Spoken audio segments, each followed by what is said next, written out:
Hi, I'm Liz Thompson, 27 years old. Been married for 5 years with my husband James, who's 30. We have a little boy named Jack, he's 4. I used to work full time, but now I'm part time at the same job. James won me over with his determination, and that's how we ended up together. When James and I were dating, he was really sweet, but after we got married, he became controlling, like he thought he didn't need to make an effort anymore. He's super lenient with his younger sister, Jennifer, who's almost 20. Even though there's a big age gap, he spoils her rotten. Before we got married, I got along fine with her, but things changed. Jennifer started showing up at our place all the time, and James would drop everything to cater to her. It's like I'm just a roommate, and she's the queen of the castle. She never brings anything when she comes over and acts like it's totally normal to ignore me. As usual, James invites Jennifer to join us for dinner, even though it was just supposed to be the three of us. She accepts without hesitation, saying that's why she came. I quietly remind James that there's only enough food for 3, but he insists I give my portion to Jennifer since she's here. He even suggests I should always prepare extra in case she shows up unexpectedly. Jennifer apologizes to me, but it feels more like she's happy James is on her side. James scolds me for not being more accommodating to his sister. Feeling frustrated, I make something for myself and join them at the dining table. When Jennifer sees me, she asks James to have a private conversation, excluding me and my son from the table. This isn't the first time I've had to move Jack's meal elsewhere and eat separately. After they finish eating and I start cleaning up, I notice James and Jennifer chatting on the couch, leaving the dishes for me to clean. It feels like they see me as a maid, ignoring both me and my son. I sigh and begin cleaning up, getting ready to bathe Jack. As I approach them, James asked me to get a piece of strawberry sponge cake from the bakery downtown for Jennifer. It was nearly 8 p.m., and I knew it was time to bathe Jack and put him to bed. When I explained this, Jennifer complained to James, saying she really wanted the cake and that skipping Jack's bath for one day wouldn't hurt. James started getting angry, knowing the argument would persist until I agreed.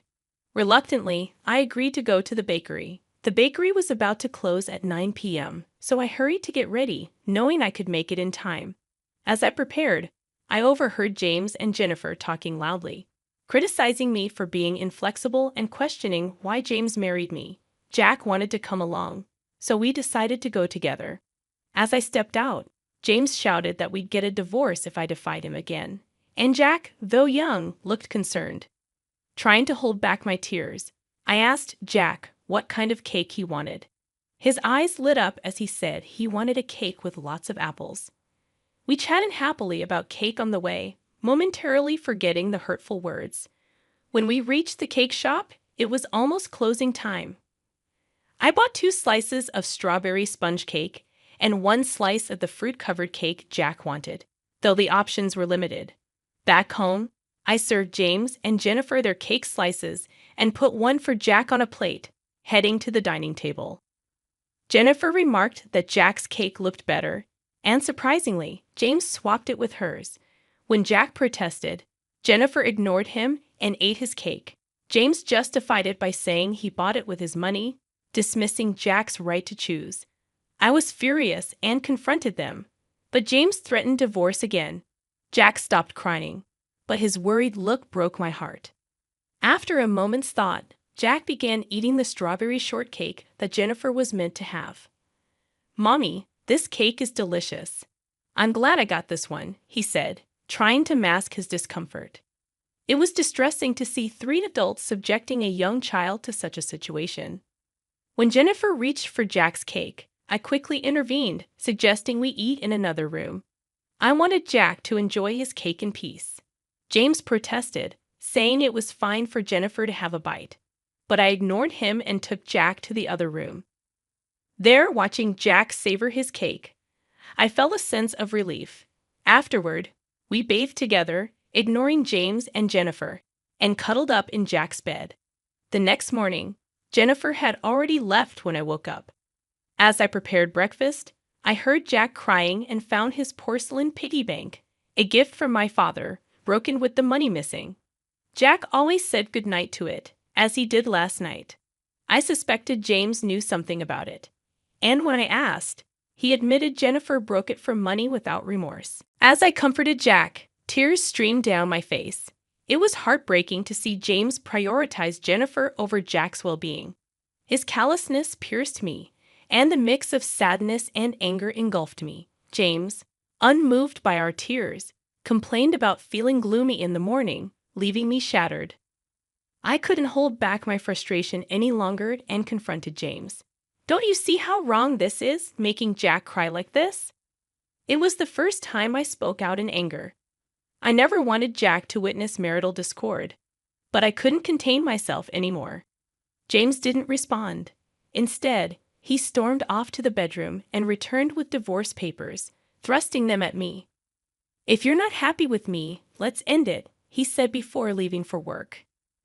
Jack had never cried over anything involving James and Jennifer before, but since last night, he had been inconsolable. I, too, had reached my breaking point.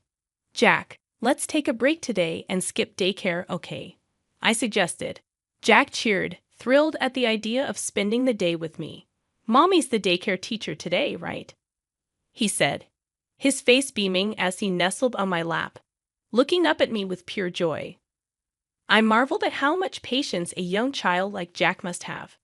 So we made a pact to spend the day playing to our heart's content, releasing all that bottled-up patience. I knew taking the day off work would be inconvenient, but I believed it was the best thing for Jack. After explaining the situation, I managed to get some time off. We spent the morning at the park, playing until we were exhausted, then returned home for lunch. Jack seemed unusually tired and cuddled up to me like a little baby, falling asleep on my lap. Normally, he naps on the couch alone, but today he wanted to be close to me. Instead of doing housework during his nap, I decided to cherish this special moment, finding solace in watching Jack sleep peacefully. Suddenly, I heard the front door unlock, much too early for my husband James to be returning. Instinctively, I grabbed a nearby bag and swiftly hid in the bedroom closet, holding Jack close. As I listened intently, I recognized the familiar voice of the intruder. It was Jennifer. She seemed to be searching for something, muttering in frustration. Why does she have a key? What is she looking for? I wondered anxiously. Peeking out from the closet, I observed Jennifer's movements and listened to her murmurs. After rummaging through various items, she made a phone call, expressing her inability to find whatever she was searching for. Mentioning Bro, presumably James, she eventually left, locking the door behind her. The mystery of what Jennifer and James were seeking lingered in my mind. I carefully laid sleeping Jack on the bed and tried to make sense of what had transpired. Perhaps James and Jennifer were searching for something belonging to me, but I couldn't fathom what it could be. The whole situation left me feeling like James was a stranger, filling me with fear. Hastily, I packed Jack's things into the bag I had grabbed earlier. Just as I finished, Jack stirred awake. "Jack, let's go to Grandpa's house," I said, taking his sleepy hand. We hurried to the station and caught the train to my parents' home, just 2 stops away. Arriving unannounced, my parents were surprised to see us. Once Jack was home, he happily engaged with our family dog, bringing a sense of normalcy to the unexpected visit. As we discussed what had happened with my parents, I shared my feelings of fear and explained the situation. I speculated that Jennifer might have been searching for my banking card for my single days, and my parents agreed it was a possibility. You see, I used to run a successful online shop for handmade goods back then, which later expanded with the help of my friends in the same business. Even after getting married and having Jack, I continued to manage the business part-time from home, with my friends overseeing its day-to-day operations. Surprisingly, I hadn't told my husband that I'm still the president of the company, although he knows about my previous success in starting a business when I was single. I'm still employed at my company, but I've kept it hidden from my husband. He believes I've stepped down from my role as president and now work part-time. There's a reason for my secrecy. After we decided to marry, I learned he spends his entire salary with no savings. He expected me to quit and become a full-time homemaker, offering only $300 for groceries. I couldn't agree to this. After heated discussions, we compromised on me working part-time. But that wasn't all. He had me sign a legal document, limiting my claims to marital assets, making me feel financially trapped. Even after our child was born, I only received money for groceries, while I covered clothing and daycare expenses. My compliance may have led him to believe I still have savings from my single days, explaining why they're searching for my old banking card. Furthermore, I've been quietly saving for our child by diverting a portion of my salary to a separate account. It's clear they're after the banking card for financial reasons.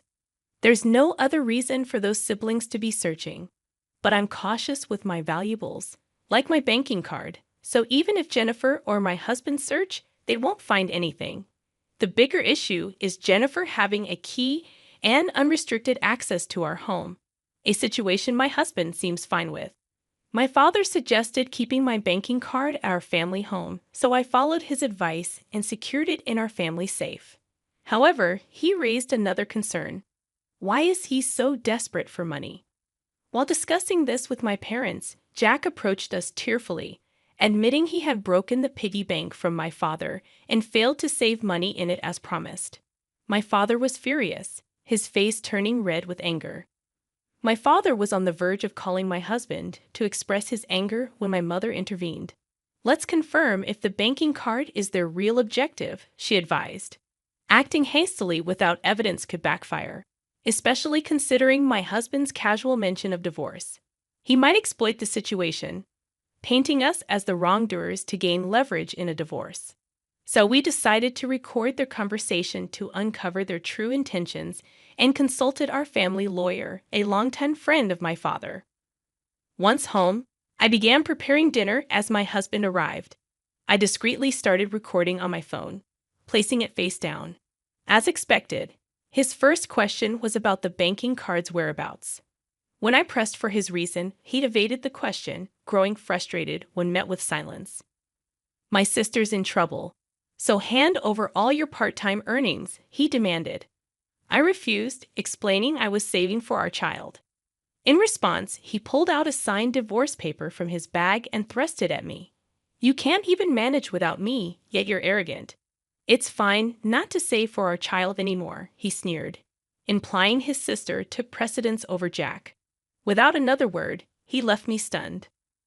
I halted my dinner preparations, stashed the divorce papers in the bag I'd readied earlier at my parents' house, and took Jack's hand, heading for the front door. If you leave now, don't bother coming back. I mean it, my husband warned. I don't want to return to a house where Jennifer can come and go freely, he added. With that, I left the familiar confines of our home. My husband bombarded me with calls and emails, all of which I ignored as I made my way to my parents' house. There, I played the recorded conversation for my parents and showed them the divorce papers my husband had handed me. They asked what I wanted to do. I admitted I'd reached my limit of patience and love, but Jack's well-being was my primary concern. My parents suggested divorce might spare Jack further emotional harm, but they also acknowledged the potential for new wounds. Lost in contemplation, Jack mentioned he was hungry, prompting my mother to whip up his favorite meal, hamburgers. She had anticipated our arrival and stocked up on ingredients accordingly, ready for us to return home at any moment. Tears streamed down my cheeks uncontrollably. I couldn't contain them. Jack's delighted reaction to the hamburger was heartwarming. I wish Grandma could make these every day, he beamed, sharing his joy with my mother. That's because each bite is filled with love, she responded tenderly. Then, Jack fed me a piece, insisting it was filled with love and urging me not to cry. It was too much. I cried even harder, seeing Jack's concern for me. My father intervened, telling Jack these were tears of joy because I was so happy with his sweet gesture. He explained it gently, shielding Jack from any worry.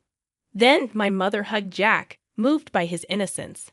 I glanced at my father, noticing his struggle to hold back tears, his emotions mirroring mine.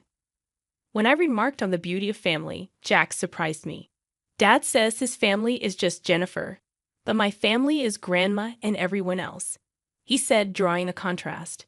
My father agreed, emphasizing our bond. Then, with a playful gesture, he asked if we wanted to be a family forever, lifting our spirits with his humor. Reflecting on our joyful meal, I realized it had been too long since we had relaxed together like this. It was a moment of clarity. I needed to proceed with the divorce. I explained my decision to Jack slowly, fearing his reaction. Surprisingly, he seemed relieved, finding solace in staying with the family. Even our older dog, back at my parents' house, received a warm embrace from Jack, who declared him his little brother. With clarity and determination, I knew what had to be done next.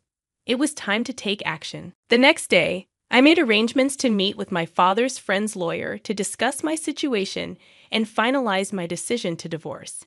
That night, Jack opted to sleep with my father and our faithful dog, Max.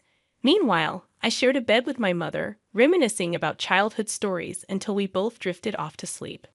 The following morning, I reluctantly powered on my phone to find an overwhelming number of missed calls and emails from James, over 200 in total. His messages oscillated between harsh criticisms and desperate pleas for forgiveness, leaving me unsure of his true intentions. With a heavy heart, I decided to switch off my phone once more.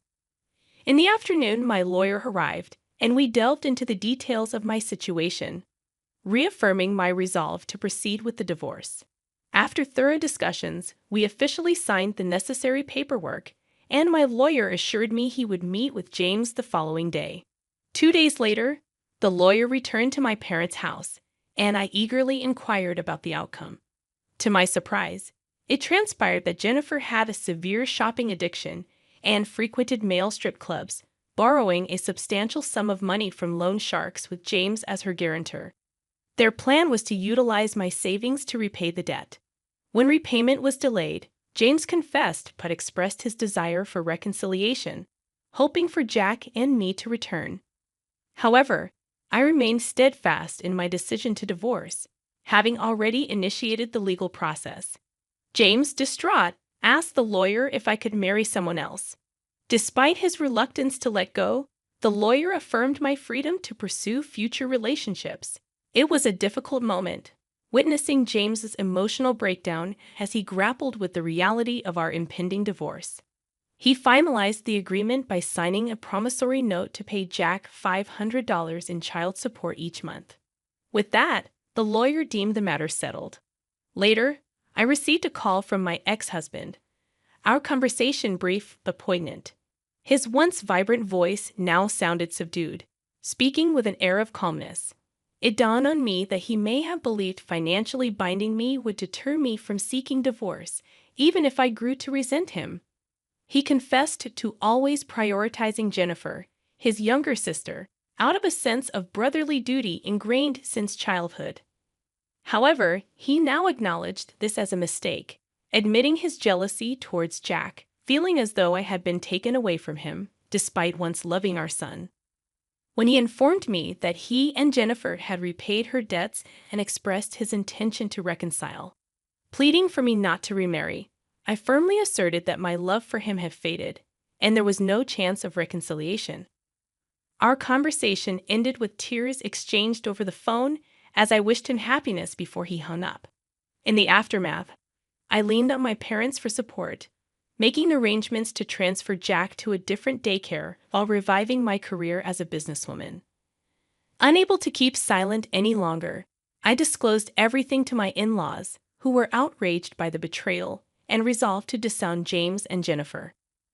Now they lived together in a modest apartment, their once close sibling bond deteriorating under the strain of their circumstances. As for me, I've chosen to view their plight as a form of personal retribution.